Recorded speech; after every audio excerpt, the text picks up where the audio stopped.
السلام علیکم ورحمۃ اللہ وبرکاتہ۔ سال ہفتم مشکات شریف کے عزیز طلبہ، یہ دیباجہ کا دوسرا یا تیسرا سبق ہوگا شاید، لے کر کے پھر حاضر ہوں۔ تو روزانہ کی عادت کے مطابق سب سے پہلے عبارت پڑھ لی جاتی ہے اور اس کے بعد ان کا مختصر تشریح کے ساتھ ترجمہ بھی بتا دیا جاتا ہے۔ تو میں ترجمہ پہ تھوڑا زیادہ دھیان اس لیے دیتا ہوں اور بچوں کو دلواتا ہوں کہ تشریح سے زیادہ جو ہے وہ ترجمے کی ضرورت ہوتی ہے، تاکہ اگر ترجمہ صحیح ڈھنگ سے بچے جو ہے وہ کر لے تو انشاءاللہ تعالی مطلب جو ہے اگر 100% سمجھ میں نہ آئے تو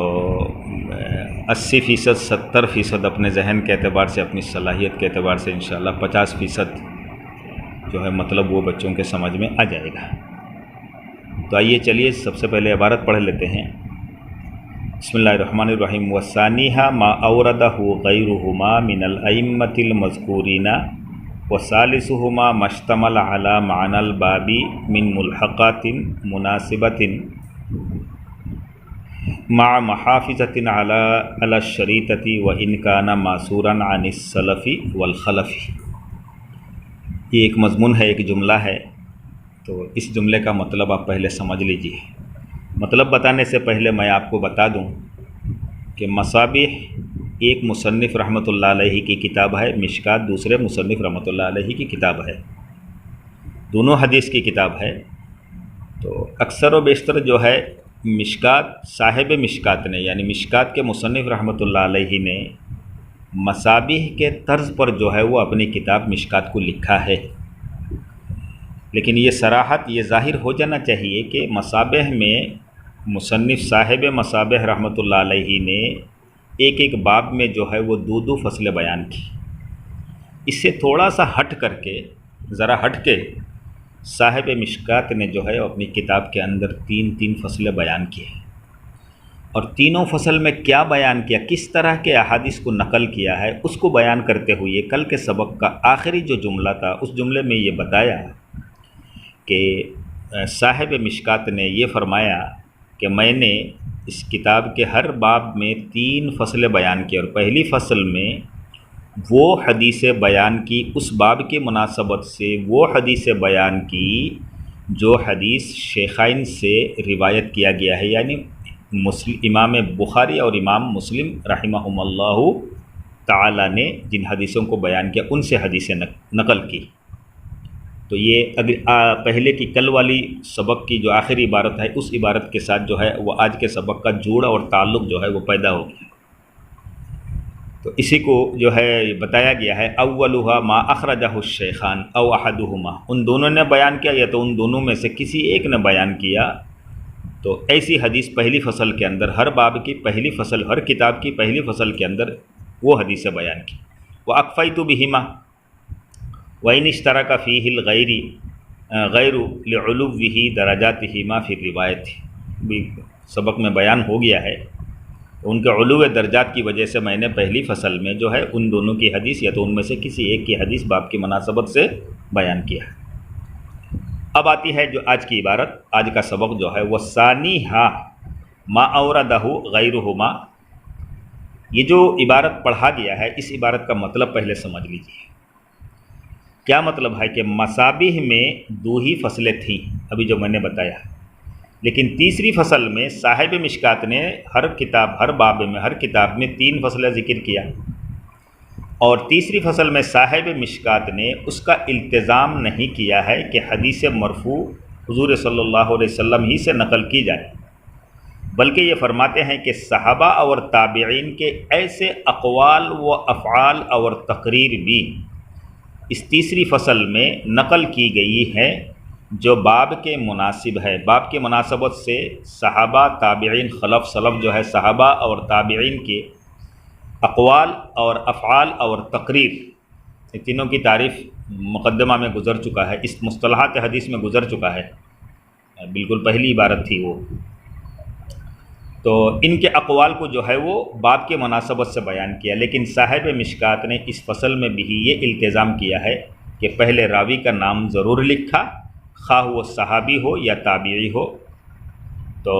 جو ہے اسی انداز سے جو ہے فرمایا کہ میں نے دوسری اور تیسری فصل کو ذکر کیا۔ اب دیکھیے ترجمہ ہے، وَالثَّانِیہا مَا أَوْرَدَهُ غَيْرُهُمَا مِنَ الْأَئِمَّةِ الْمَذْکُورِینَ۔ مشکات کے طلبہ ہے،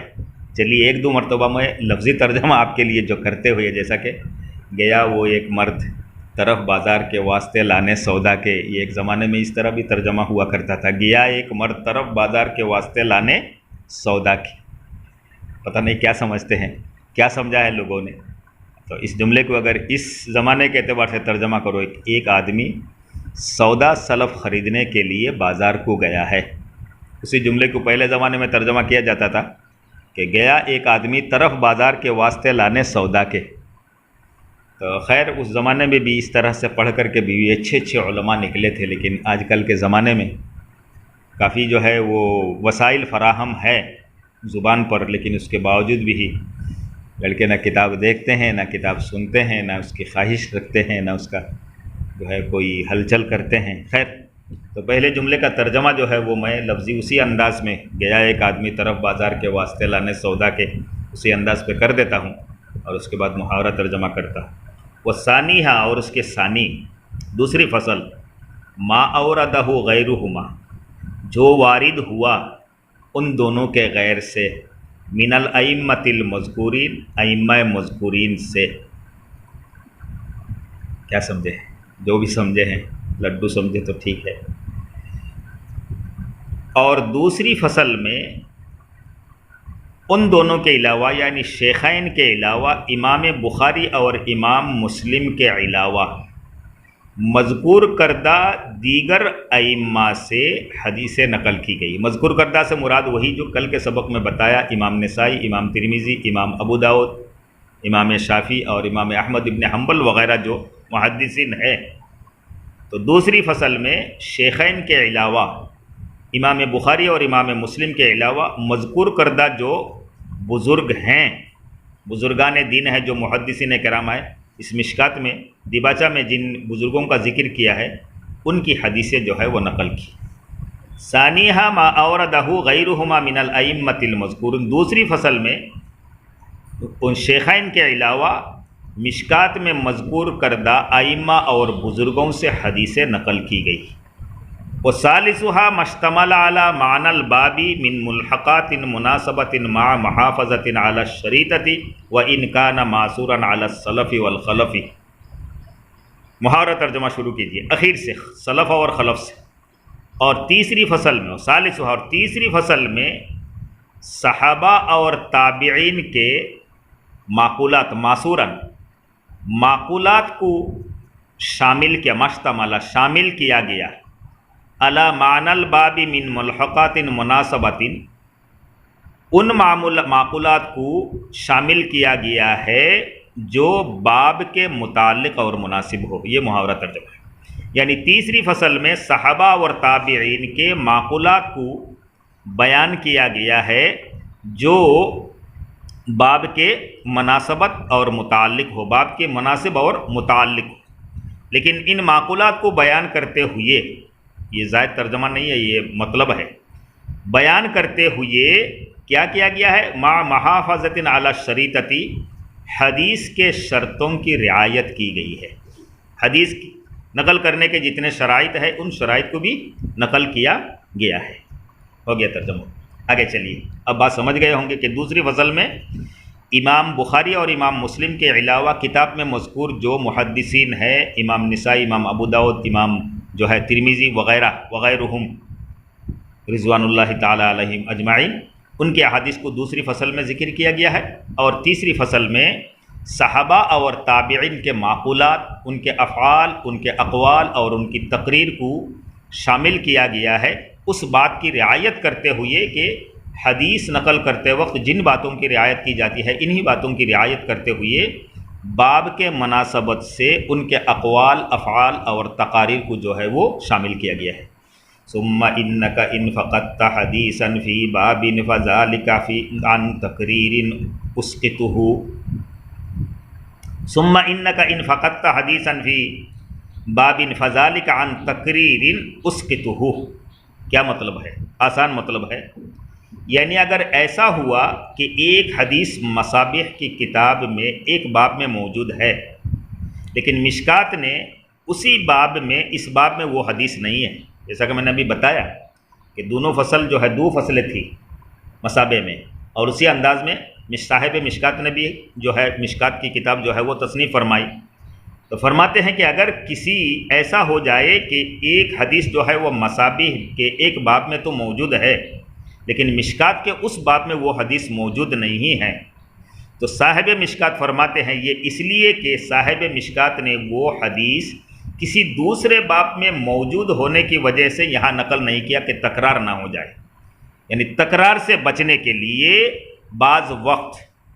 صاحب مشکات نے مصابیح کے کسی فصل میں کسی باب میں وہ حدیث مذکور ہے، لیکن اس کے اندر مشکات کے اندر وہ مذکور نہیں ہے، اس کی وجہ کیا ہے کہ وہ دوسری باب میں جو ہے وہ دوسرے باب میں وہ حدیث مذکور ہو چکا ہے، لہٰذا مقررات سے بچنے کے لیے صاحب مشکات نے اس حدیث کو نقل نہیں کیا، یہی مطلب ہے۔ وَإِنْ فَقَدْتَ، ترجمہ، پھر اگر کسی باب میں کوئی حدیث نہ پائی جائے، فَإِنْ فَقَدْتَ، پھر اگر آپ کو نہ ملے، پھر اگر آپ کو فقد ہو جائے یعنی نہ ملے حدیث فی بابن کسی باب میں، فذالک، تو سمجھا جائے اس سے کہ میں نے تکرار کی وجہ سے نقل نہیں کیا ہے، تکرار کی وجہ سے، عن تقریر، تکرار کی وجہ سے اسقطہ، اس کو ساکت کر دیا، اس کو حذف کر دیا، اس کو بیان نہیں کیا۔ وَإِنْ وَجَدْتَ آخَرَ بَعْضَهُ مَتْرُوكًا عَلَى اخْتِصَارِهِ أَوْ مَضْمُومًا إِلَيْهِ تَمَامُهُ فَعَنْ دَاعِي اهْتِمَامٍ تَرَكُهُ وَأُلْحِقُهُ، أَتْرُكُهُ، ترکہ نہیں، أَتْرُكُهُ وَأُلْحِقُهُ، الحق يلحق الحاقا، باب افعال سے واحد متکلم مضارع۔ اس عبارت کا مطلب ذرا سمجھیے، آپ پوری عبارت کا مطلب سمجھیے، بعد میں ترجمہ سے انشاءاللہ مطلب کے ساتھ وہ مل جائے گا۔ مطلب یہ ہے کہ کسی خاص مقصد کے تحت اگر کسی جگہ حذف و الحاق، حذف کیا گیا ہے یا تو اس حدیث کے ساتھ کسی جملے کو بڑھا گیا ہے، ضروری سمجھا گیا ہے، تو وہاں ایسا کیا گیا ہے، یعنی کسی خاص مقصد کی وجہ سے بعض جگہ، ایک دم مختصر اس کا مطلب سمجھیے کہ صاحب مشکات نے کسی حدیث کو بیان کیا ایک فصل میں،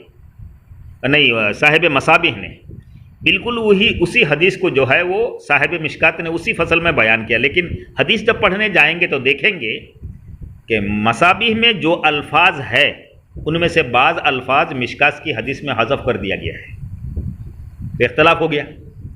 اسی طریقے سے مصابیح میں ایک حدیث ہے مختصراً،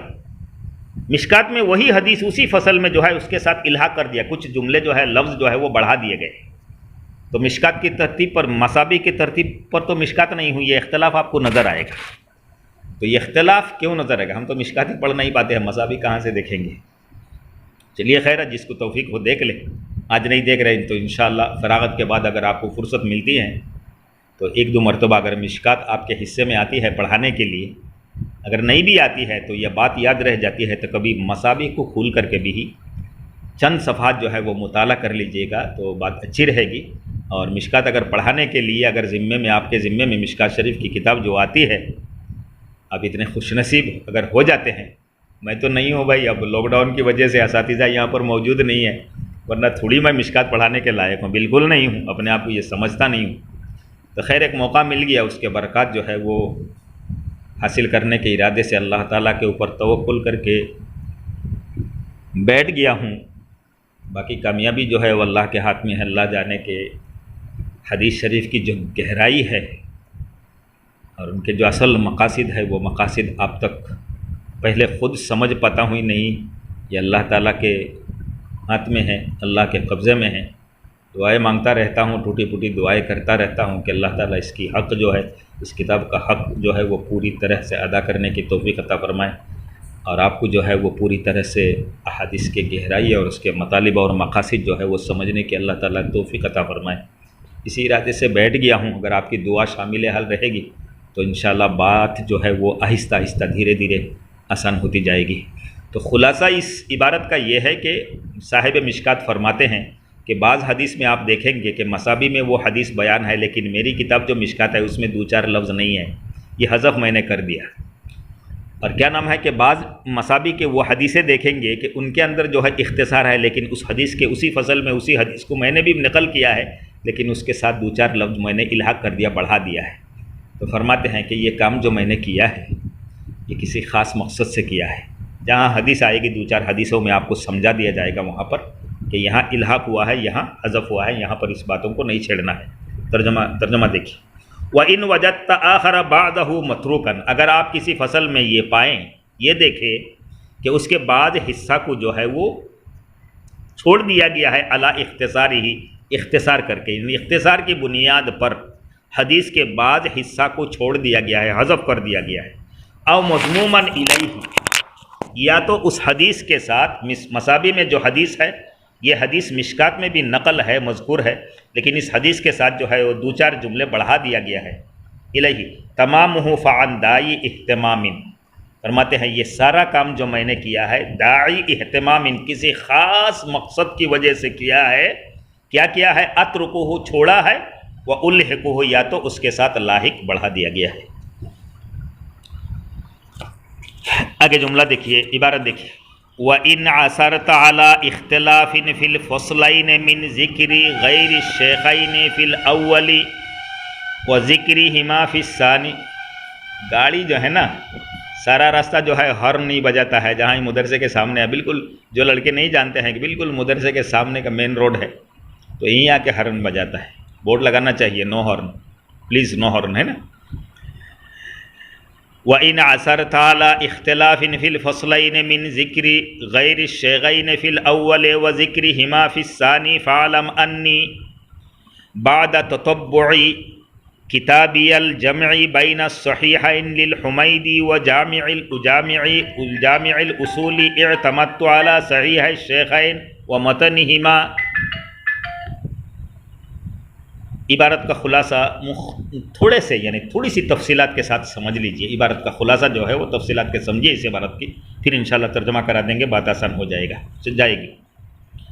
صاحب مصابیح نے تو یہ طریقہ اختیار کیا تھا کہ فصل اول میں ان احادیث کو جمع کیا جو شیخین یعنی امام بخاری اور امام مسلم کی کتاب میں روایت کی گئی ہے فصل اول میں، اور فصل ثانی میں ان احادیث کو جمع کیا جو شیخین کے علاوہ کتاب میں مذکور دوسرے ائمہ سے مروی ہے۔ لیکن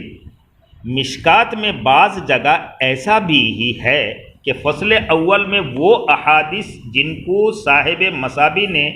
شیخین کی طرف نسبت کرتے ہوئے نقل کیا ہے، صاحب مشکات نے ان کو دوسرے ائمہ کی طرف منسوب کرتے ہوئے نقل کر دیا ہے۔ بات سمجھ میں آ گئی کہ صاحب مصابیح نے پہلی فصل میں جن حدیثوں کو امام بخاری اور امام مسلم کی طرف نسبت کر کے ذکر کیا پہلی فصل میں، انہی حدیث کو صاحب مشکات نے، مشکات کے مصنف نے دوسرے ائمہ کی طرف منسوب کرتے ہوئے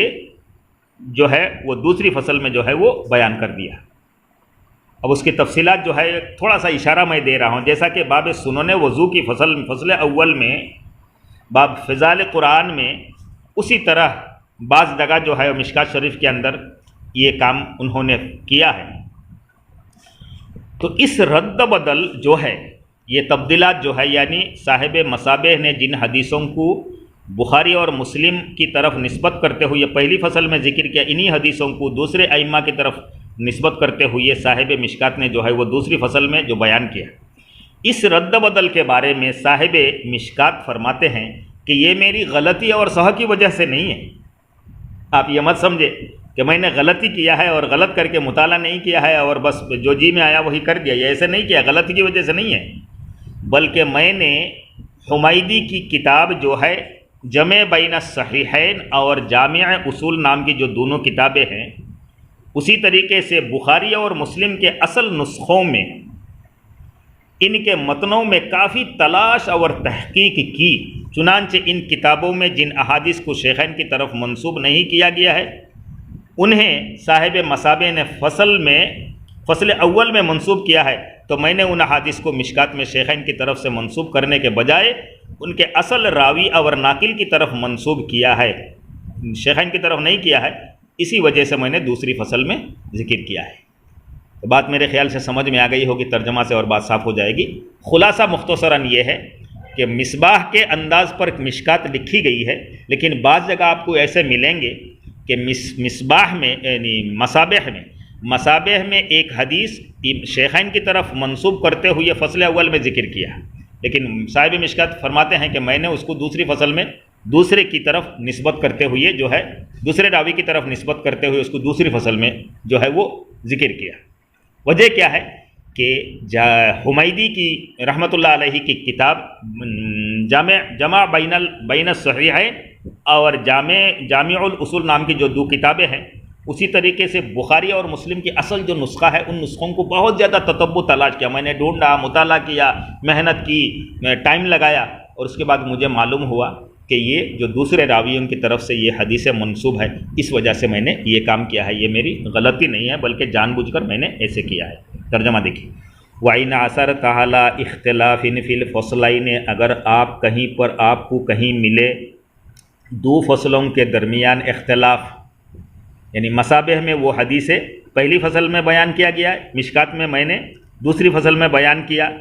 من ذکر غیر شیخین کے علاوہ دوسرے سے ذکر کیا ہے، یہ مین بیانیہ ہے۔ وہ اختلاف کیسا ہے؟ من ذکر غیر شیخین فی الاول، پہلی فصل میں شیخین کے غیر سے ان حدیثوں کو ذکر کیا، و ذکرہما فی الثانی، اور پھر انہی حدیث کو جو ہے پہلی فصل میں مصابیح میں جو حدیث ذکر کی گئی اس کو دوسرے فصل میں نے ذکر کیا۔ فعلم، تو آپ یہ بات جان لیجئے، ذہن نشی کر لیجئے، انی بعد تتبع کتاب الجمع بین الصحیحین للحمیدی و جامع الاصول، یہ کام میں نے کیا ہے حمیدی کی کتاب جامع الاصول اور جمع بین الصحیحین میں کافی تتبع اور تلاش کے بعد، اعتمدت علی صحیح الشیخین، شیخین یعنی کہ پرانی جو نسخہ ہے، یعنی بخاری اور مسلم کی جو اصل نسخہ ہے ان کی جو عبارت اور متن ہے اس پر اعتماد تو میں نے اعتماد کیا، اعتماد کر کے میں نے یہ کام کیا ہے۔ اس وجہ سے بعض جگہ مشکات شریف میں آپ دیکھیں گے کہ مصابیح کے فصل میں جو حدیث بیان کی گئی ہے شیخین سے، وہ حدیث جو ہے وہ دوسرے یعنی روات کی طرف نسبت کرتے ہوئے صاحب مشکات نے جو ہے وہ دوسرے فصل میں ذکر کیا ہے۔ تو صاحب مشکات اپنی جو کام کیا ہے اس کاموں میں جو سوال اور اعتراض ہو سکتا ہے، ان اعتراض کا جو جواب دے رہے ہیں۔ بس آج کا سبق بھائی اتنا ہی رہنے دیجیے، آپ دھیان سے ترجمہ کو دیکھیں، خوب اچھی طرح سے ترجمہ کو دیکھیں۔ اگر سبق آپ کے حساب سے کم ہو رہا ہے تو آپ بتائیے گا، انشاءاللہ سبق میں اور تھوڑا سا بڑھا دوں گا۔ اب آپ کے ذہن، آپ کے مطالعہ اور آپ کی کیفیت اور آپ کی استعداد کے بارے میں مجھے کچھ پتہ نہیں ہے، تو اس وجہ سے میں سمجھتا ہوں کہ اتنی مقدار میں جو ہے شروعات میں سبق چلے۔ انشاءاللہ باب الایمان آ رہا ہے، باب الایمان، کتاب الایمان آ رہا ہے، کتاب الایمان احادیث میں جب پہنچ جائیں گے تو ایک دو حدیث، شروعات کے ایک دو حدیث میں پورے باب کا خلاصہ جو ہے وہ میں بتا دوں گا، تاکہ اسی خلاصے کے ساتھ وہ باقی حدیثوں کا ترجمہ یعنی فٹ ایک ایک صفحہ آدھا صفحہ پون صفحہ جو آپ پڑھتے جائیں گے، آگے بڑھیں گے۔ اب بتائیے گا ضرور فون کر کے سبق سننے کے بعد کہ سبق اور زیادہ بڑھاؤں، تفصیلات اور زیادہ کم کرو، سبق آپ کو سمجھ میں آ رہی ہے نہیں آ رہی ہے، ان باتوں کو لے کر کے آپ ذاتی طور پر مجھے میرے نمبر پر فون کریں، گروپ میں یعنی کوئی وائس میسیج بھیجنے کی کوشش نہ کریں، بلکہ ڈائریکٹ فون کر دیں، جو بات آپ کے ذہن میں ہو وہ ہم سے شیئر کریں، تاکہ ہم کو بھی تھوڑا سا اچھا لگے کہ چلو ہم جو بھی تھوڑی بہت محنت کرتے ہیں ان میں تو ان سے بچوں کو تھوڑا کچھ فائدہ پہنچ رہا ہے۔ السلام علیکم ورحمۃ اللہ۔